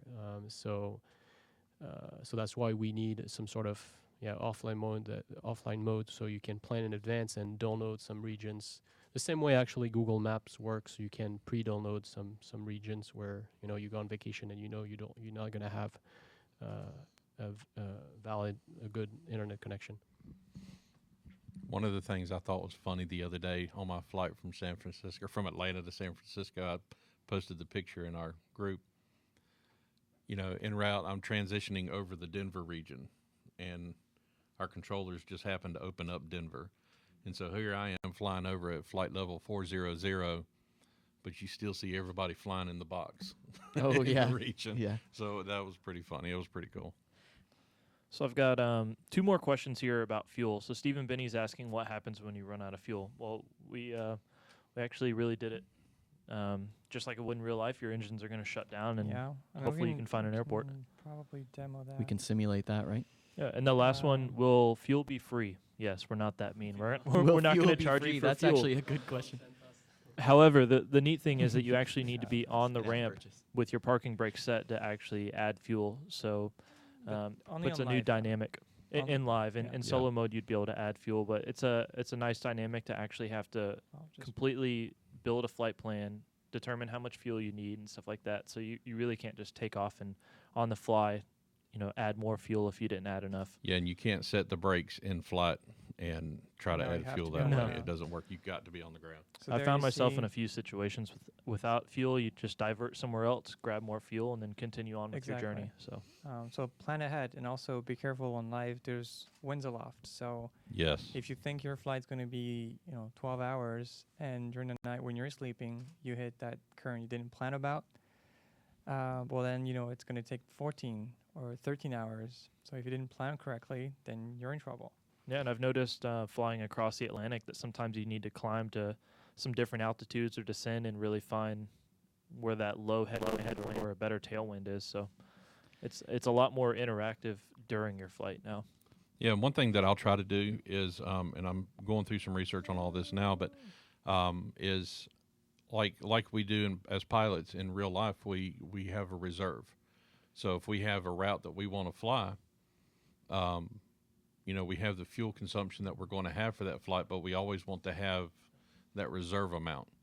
And so typically when I do a longer flight, I'll use the fuel for that duration of that flight, but I'll try to add another hour at the minimum, maybe 2 hours in case I have to divert somewhere, or because if there's a stronger headwind and all that. So I'll have tutorials, and I know, Tyler, you and I'll be working on tutorials like crazy. Yeah, for absolutely. And there's 2 more questions about fuel. Is if you'll be able to dump fuel, and I think Laura and I talked about this a little Yeah, bit. I'm thinking we'll add that because sometimes you might have pack to a land little too much.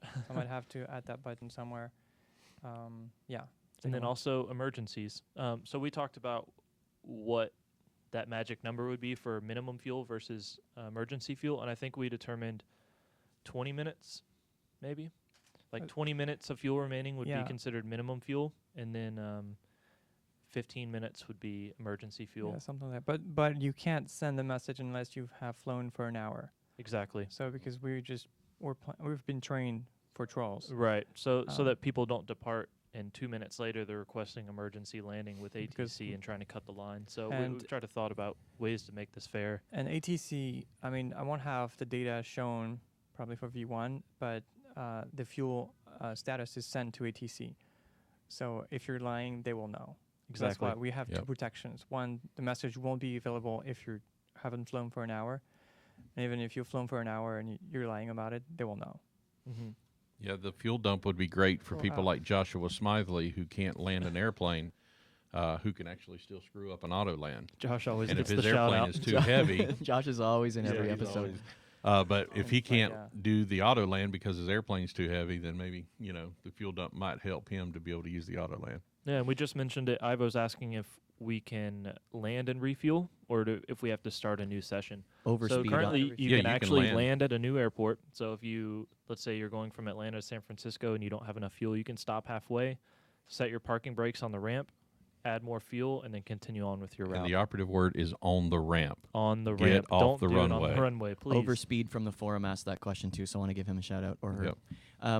Let's leave the camera on Laura's device, and I'm just going to switch into the next segment here, which is our community forum questions. Guys, we literally had thousands of questions come in from the community. Mm-hmm. There were 140 some or 150 some posts, something like that. and many people ask multiple questions. So if we don't get to your question, we apologize. Hopefully, you at least get a partial answer as we've gone along here. I spent some time on the airplane on the way here, trying to pick out the good ones, or at least ones that I thought would really lend to the conversation. So thanks everybody for those. I also am going to try and bribe or beg some of these people to stick around for a roundtable session after, and we'll include a bunch more. We'll just open the forum up on our devices and start going through it, and we'll answer more questions, and we'll include those on FlightCast Cafe. And if you're not sure what that is, that's a new subscription service from FlightCast. You go to flightcast.audio/cafe. You can get more info. And speaking of FlightCast Cafe, our friend Cam from Live Flight app has just sent out an email early this morning offering to his existing subscribers a free month of FlightCast Cafe with a special coupon just for you guys. And each person that's already subscriber to Live Flight Horizon now has an individual coupon code they can use for FlightCast Cafe for a month for free. So definitely try that out. And if you're thinking about trying Live Flight Horizon, you will get ongoing. You'll get a coupon for trying out FlightCast Cafe. So definitely do that. So here we go. We've already answered question 1, which was from Overspeed. Can you refuel on the ground? You and Fleming asked, and I just thought this was clever. Will you change the name of Infinite Flight to Finite Flight when you have fuel burn? Yeah, that's a good idea. No. Good. We I spent love too that. much money on the logo and the T-shirts. So. Okay, yeah. No, I knew the answer, but I thought it was fun. Felicia question to gave that famous Skyhawk Heavy response to a lot of the questions I get on the Instagram. Somebody for No. for my birthday a few years ago actually bought me a pass to do a glider flight, and with a logo on the pass that said Finite Flight. Yeah. That's more appropriate, Yeah. probably with glider.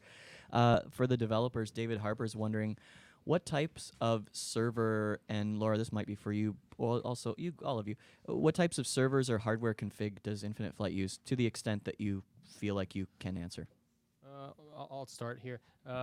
We use a cloud service where we use Azure, the Microsoft version of that, of the cloud service out there. So it's very scalable. We can change the configuration on the fly. We actually Laura actually does this quite often to when we have a new release or we know that there's going to be a lot of people. We increase a little bit the capacity for those servers, and by capacity we mean like the processor type and the RAM that it supports. And yeah, so it's just scalable is the nice. It's scalable, thing, and so that's something that we for Global to be able to stream all this data that we thought about the way we plan for this. We have a network of servers all over the world that will basically when you stream this data, whatever server is closest to you will stream the data for you. So nice. So it's content delivery. Exactly. Yeah. One thing that, and this is in relation to the Global, that I would like to interject. Is this going to take long? Yes. I was born at a very young age. But In seriously, a trailer. You know, people are tracking us on Who said that? on the Live Flight app and seeing everybody flying out of the regions and all that. But unless you are one of the alpha testers, people need to stay in the regions. You know, this is not an open door for people to start trying to fly out of regions or to try to cheat the system. Because we get messages, Tyler, I know does, I get a lot of screenshots saying this person was out of region. And so we know who the testers are. And if the person's caught, which chances are they will be, their XP It mysteriously it will mysteriously disappear, and they'll be reset to 0 because we're not supporting that for that It just mess up the Yeah. whole system. I mean, we know there's a few bugs out there that might be make it easy to do this, but yeah, it just messes the experience for everybody else. Yep. Yeah. So you have it from the horse's mouth. Please don't fly out of the region. I'd say the main reason why we don't have that is because if you fly outside of regions, you're basically like you're flying a real plane. If you fly outside of the envelope, you become a test pilot. And when that happens, bad things can happen. In our case, for example, that's why I told the Alpha guys not to request radar vectors to an airport that's outside the region. Yep. Because it crashes the ATC. Because the code is looking for an airport that doesn't exist, and someone, not me, coded something that's not supporting that. I know who. We won't mention. Those are issues because obviously we're still it's the same app, but yeah, there's a lot of changes that had to happen for Global, and so we have those kind of two things in parallel right now in the code that we have to support, and that some of those things can happen. And even for us, when there's still some bugs and things that we're having to tweak out with the live ATC. We're still having comm issues talking with controllers, so we're having to go over to our Slack to talk to them outside of. And that's why I was often requesting no radio approaches. Right. In some fields, because I think there's the way we request the frequencies. Mm-hmm. There might be a bug in the airport database. Right. When I request a list of airports and frequencies, sometimes I get nothing in there, so that's why the list is empty. So it's not that we don't love our controllers; it's just that we have when we see people asking to be part of the alpha, just for fun. Sometimes you have to know that a 12-hour flight could be totally ruined by a bug. Yes, it can. I did. I was doing a flight from Houston to Frankfurt, and it's like a 10 or 11-hour flight. And I woke up, had an hour to go. I was so excited, and the next thing you know, my app crashed, and we discovered You it was can thank me for that. Yeah. over the English channel because you had the same thing. That was Val's Yeah, fault. there's I don't know, there's an airport there that seems to have a little issue, and so if you fly over it, it may just crash. So Yeah, because I'd already given the little the seatbelt sign, the ding dings, indicating our initial descent into the Frankfurt area, and then all of a sudden the app crashed. Sorry So about thanks, that. Val. I appreciate that. You're welcome. All right, let's keep these. We're going to keep these questions moving as fast as we can. We have a bunch. I don't think we can do them all, but almost everyone asked. Lots of people asked, where do you see infinite flight in 2, 5, 10 years? What's the loftiest thing you can imagine right now? I would say as long as it's not reality, we're not done. Right. Because That's it's a good like answer. we're simulating reality, right? So as long as we don't have terminals and passengers and like fuel trucks and all that stuff. Follow me, cars. Exactly. Well, it's things that will take time. It's like a drawing. It's never done. There's always things you can add, and especially now we have an expanding canvas because we have new devices that have more power. So, I mean, the things that people want. Just look at what's available today for more advanced sims. This is where we want to go, basically. Okay. Our friend John, who is the creator of Infinite Flight Assistant, With an awesome voice go pack, download it. by the way. Yeah.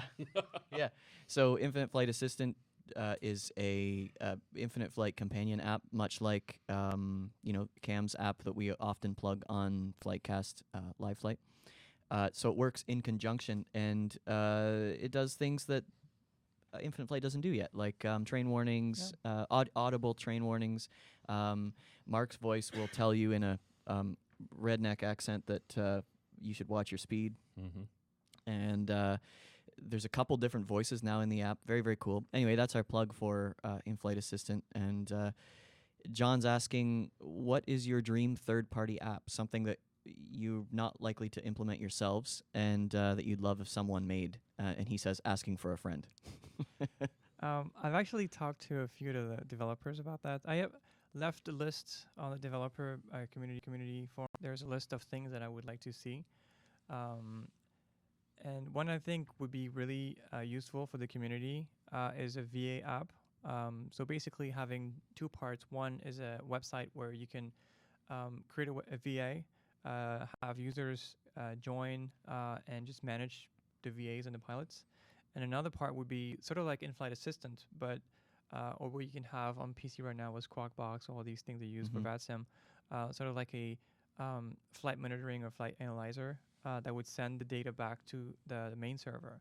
So when a pilot does a flight for the VA, they will know if there was overspeeding involved, if they had too much G's, all that kind of stuff could be logged and sent to the Too much server. cheese? G's. Sorry, I couldn't resist. So yeah, Too so much I think fromage. this would be a useful app for the community, and I think there's looking at what people do on the community forum about VAs. There's a lot of it's very organic, even more than what we do. So I think a more organized system, and I think there could be monetization on that platform as well for the person who does it. For sure. You know. Yeah. Yeah, it could be a gold mine actually having Yeah. having a very useful, and I think the VA idea is a great one. I've asked our Infinite Flight controller people to ask questions here, so I'm gonna just give them a little shout out. Our Infinite Flight IFATC, we've said this many times, but thank you to you guys who are our controllers, because they put in, oh man, a stupid amount of time controlling and allowing everyone else to have a nice experience flying around, getting vectored and clearances and all that kind of stuff. Yeah, And, I can't thank them enough. It's made for the best job. When I first started this, I would tell Mark you'd finish a flight, and if you talk to 6 people during your flight, I was probably messaging 6 people to try to give them feedback, how they could do better. I mean, I take off sometimes and land, and all I could say is, hey, good job, thanks, because it's at such a professional level that I think that they would give a real-world controller a run for their money. I mean, these guys are good. Yeah, there was one time that Tyler and I had opened. I think Joe was there. Joshua, I don't think you came in, but it was so cool because I think it was the Hawaii region that we had all opened up and had almost every frequency opened up. Approach, departure, ground tower, center, and to go from one field, from one area to another, right, and be constant ATC. So a big shout out to our IFATC guys. They're killing it. They're awesome. Yeah, I absolutely appreciate you guys. Yeah, They're we even mostly- appreciate Chris coming here to take pictures. Yeah. Yes. But that's the awesome And part. working I on mean, that I promotion. was saying to these guys yesterday that here we are going flying with Laura and meeting Chris and his brother and in California, and the reason is that we downloaded a flight sim at some point, that because we wanted to fly on our phones. And there's more to those stories, but it's very, very cool. The IFATC guys are mostly trolling me here. But that's I every did. day. That's There every is a day. common question I'm seeing though is the flight time real time? So Right. if it takes you That's a 5.5 good one. hours from point A to point B in real life, is that what it takes on Can you Infinite speed it Flight? up? Yes, it's real time. We don't have plans to speed it up. I mean, we have an internal way to speed it up for us for testing, but it's nowhere near something that we can have. And also, there's the question of how would that work in live, because that would mess up all type of planning and flight planning. Or You can't have someone just all of a sudden come out of hyperspace into Millennium I mean, Falcon. there's some queue. things there's some things on the table that we thought about, but we need to get it out there first, and then just seeing how people use it, and see how what's the percentage of people that actually do those very long flights. And we definitely will, if it becomes something that we have to think And- about, we'll look at it. Yeah, and I think, in my view of, accelerating the time, the real time makes it more realistic, for the fuel consumption, because it's not just speeding up time, then you've got to make the fuel adjustments for that. So there's so many calculations that go into that. But to me, to have that realism, that real world experience, you want the regular time, the real world time, for those flights. So, and I think what's going to happen is, like what we've done. We've done the longer flights, but now we're kind of trending toward the 1, 2, 3 hour flights, for more domestic type stuff. So, And also, just on a game design perspective, getting to see all those great sceneries has got to be a reward of flying. If you want to, you'll have to do a long flight to just experience all those sceneries. So we're not sure that speeding up time it would be beneficial. No, and we're a flight simulator. We're trying to simulate time, but it's still. I mean, it's still on the table. We'll think about it. he hasn't blown the whistle yet. No. Yeah. So Okay, so we had one great question here from Gary, one of our controllers. He's asking what are the device requirements. So I'll tweak that a bit and say what are your device requirement goals for Global? it's not going Philippe's to about work to walk on out the door. Nokia. Same as before. Well, we'll try to do same as before, as we always done. Obviously, there's a lot of device that we dropped on the way because they were way too, like all the 256 meg device. Right now, I mean, we can I think we can share like where we at in terms of performance because we talked about it already. It works fine on a 2 gigabyte RAM device, which iPad Pro, a lot of iPad, a lot of Android. yeah, iPad Air 2, all the 1-2 years old devices should be 2 gigabytes.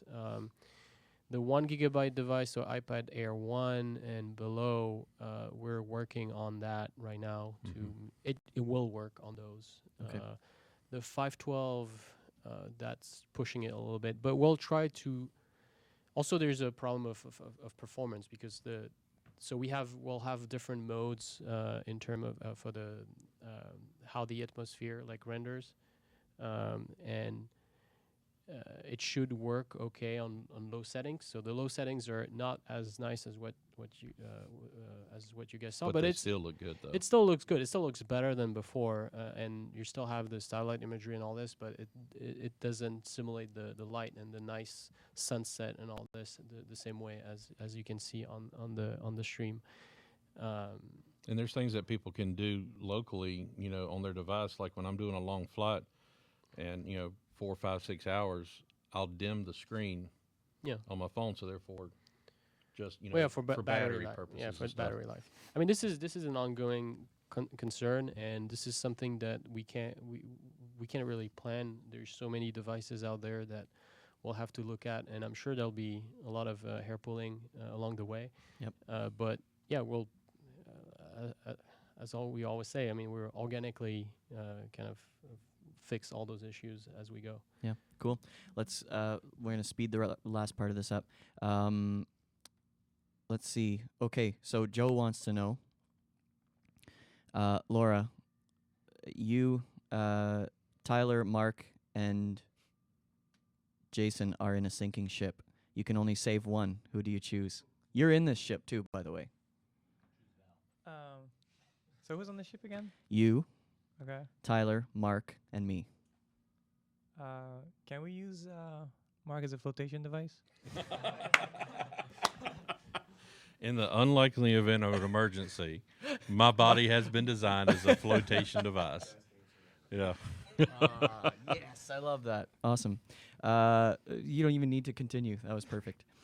Damien asked, Jarno, is there any inspiration that you use to pick registration numbers or letters on airplanes, or is it completely random? And I know part of the answer to this because And it is. I've asked you about it, and you said, no way, I have a system. So how does that Well, work? no, basically it's most of them they are just random. But if I'm just looking at delivery, because if it's too complex or whatsoever, then I just chose something different that is less complex. Let's say there's a logo of about on the Emirates. There's on the 777 is it says 1000 number of 777, right? So it's building number 1000. So I don't gonna choose that one because then you see It's too like, specific, right? yeah, exactly. Because it doesn't work if you're standing in queue for the whole short line and then there are 10 777s with the same logos on it. It's not going to work, right? So I just choose something different then, and but most of them they are just randomly. Yeah. Cool. We get special requests also for registrations. Like on the 787. Yeah, because the 787 wasn't delivered yet on that time, so yeah, we had to get some fictional liveries. So I like the FlightCast one. It's beautiful, yeah, you're welcome. and it's Yeah, Air you're welcome. France. All right. So many good things about that one. Well, the American one is the best one. Okay. Yeah. Yeah, great. So let's ask Laura, Philippe, and Kevin. Let's see what Kevin has to say about this. Chris actually asked this question. Who's our photographer today? If you're just tuning in, if you could have changed one thing in the development of the app in the past, what would it have been? They Kevin's would have gonna hired me bow sooner. out of this one. I think it would be to start earlier. Good answer. Yeah, we would start earlier. We wasted a lot of time in big companies.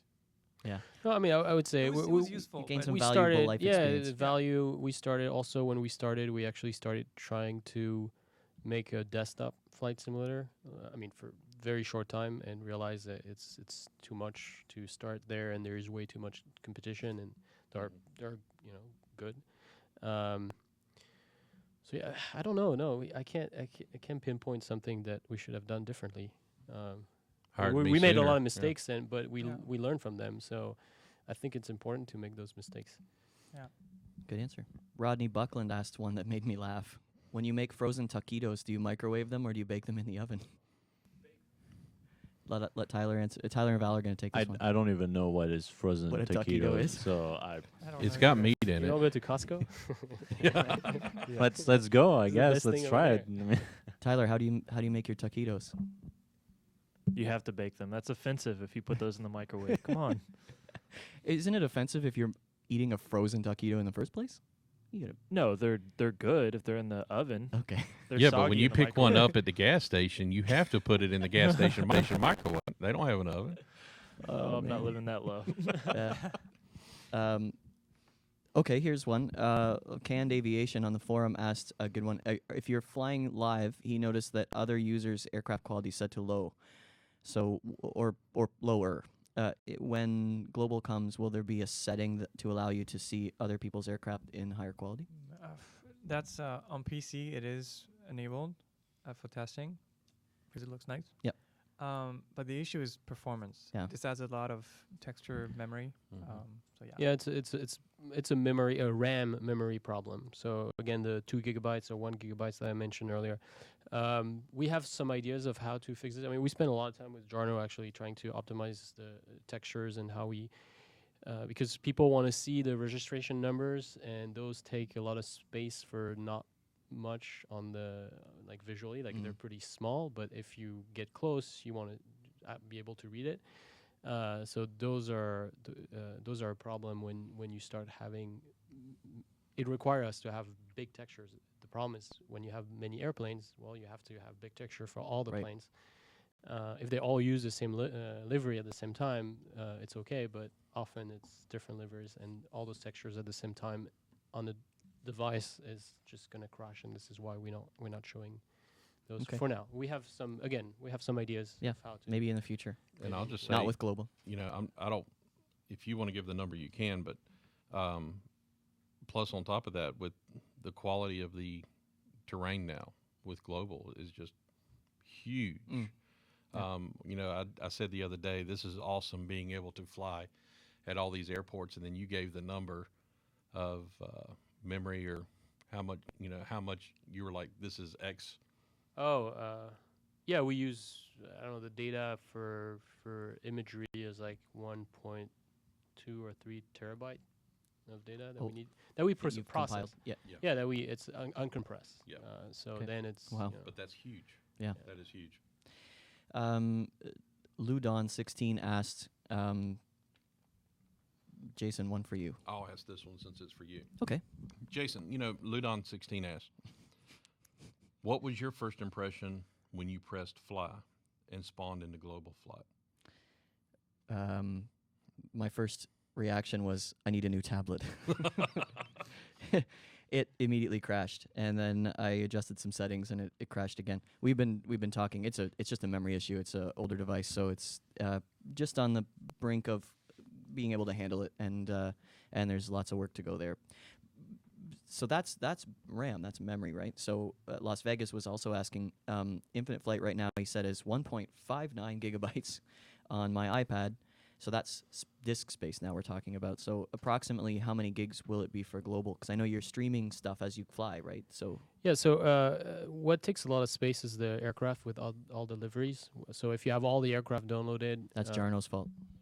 If you have all the aircraft downloaded, obviously it's going to take a certain amount of space, but that's finite amount of space. Delete all the Airbuses and increase. Well, we should... this is something that we're thinking about, being able to also stream aircrafts and stuff like that, so you don't always have the one that you haven't used for a while, it automatically are replaced by newer ones. But the terrain is actually doesn't take less than before, because we have a cache system, so it's limited, and as soon as you reach a certain, like I think right now it's at 200 megs, so it doesn't take anything. Okay. And 200 megs, like you get a lot of region, a big larger than any regions that we have before.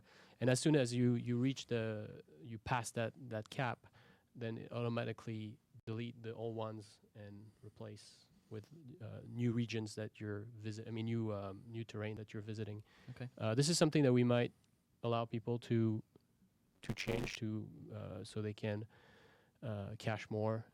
But yeah, for now it's enough. The 200 megs. That's nothing. I think one question, and I've seen it several times in the feed, and I'm surprised you didn't put it in here. I'm sure it was one of the questions asked. The floating bug. Now when you fly from Los Angeles we have to San there's Diego. actually multiple of those. I mean, there's the floating bugs of when you get really, really far away. There's a visual floating bug. Where you have that, you're constantly... There's a shaking physics. So the one you're referring to is the physics one. Well, the physics was not really shaking. It was more like some kind of shifting to the side. Yeah, we would be drifting into the gate. Yeah. Yeah, So Tokyo that's- drift.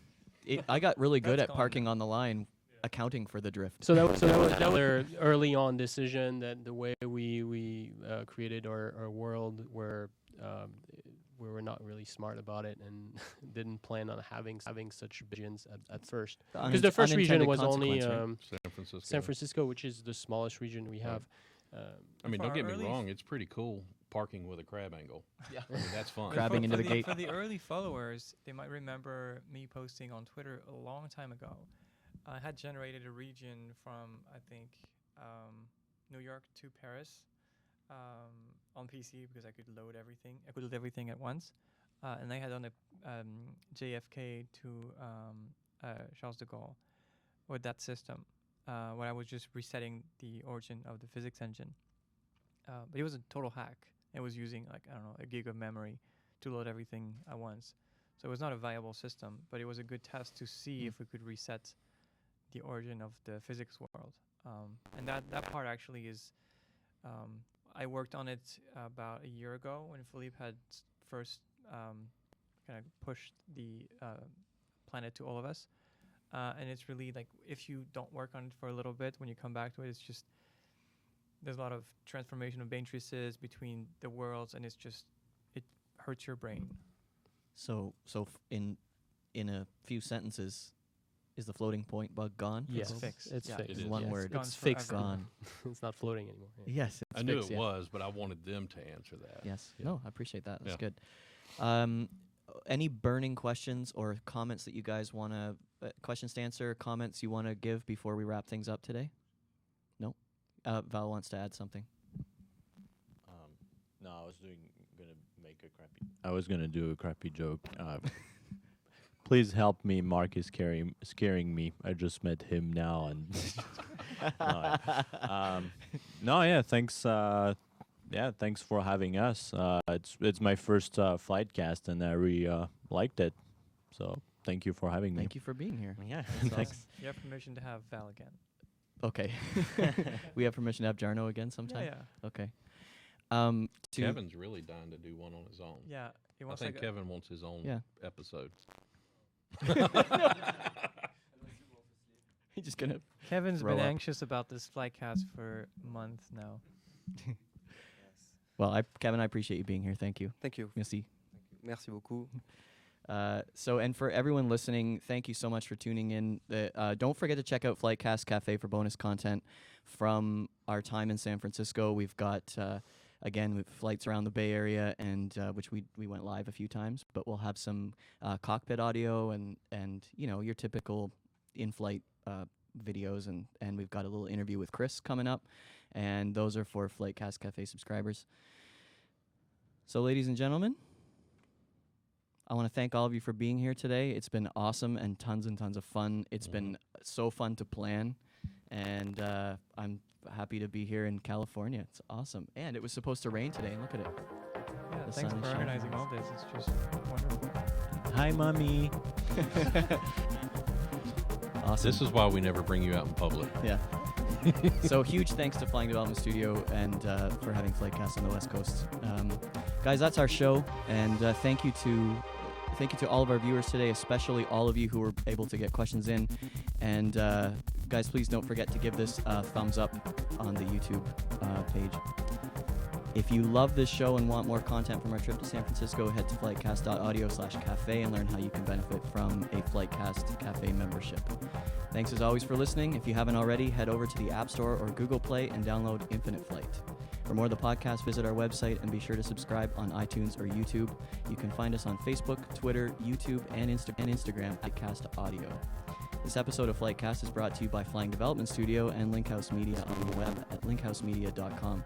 I'm Jason Rosewell. Thanks for listening, and happy landings. See you, Thanks, everybody. guys. See ya.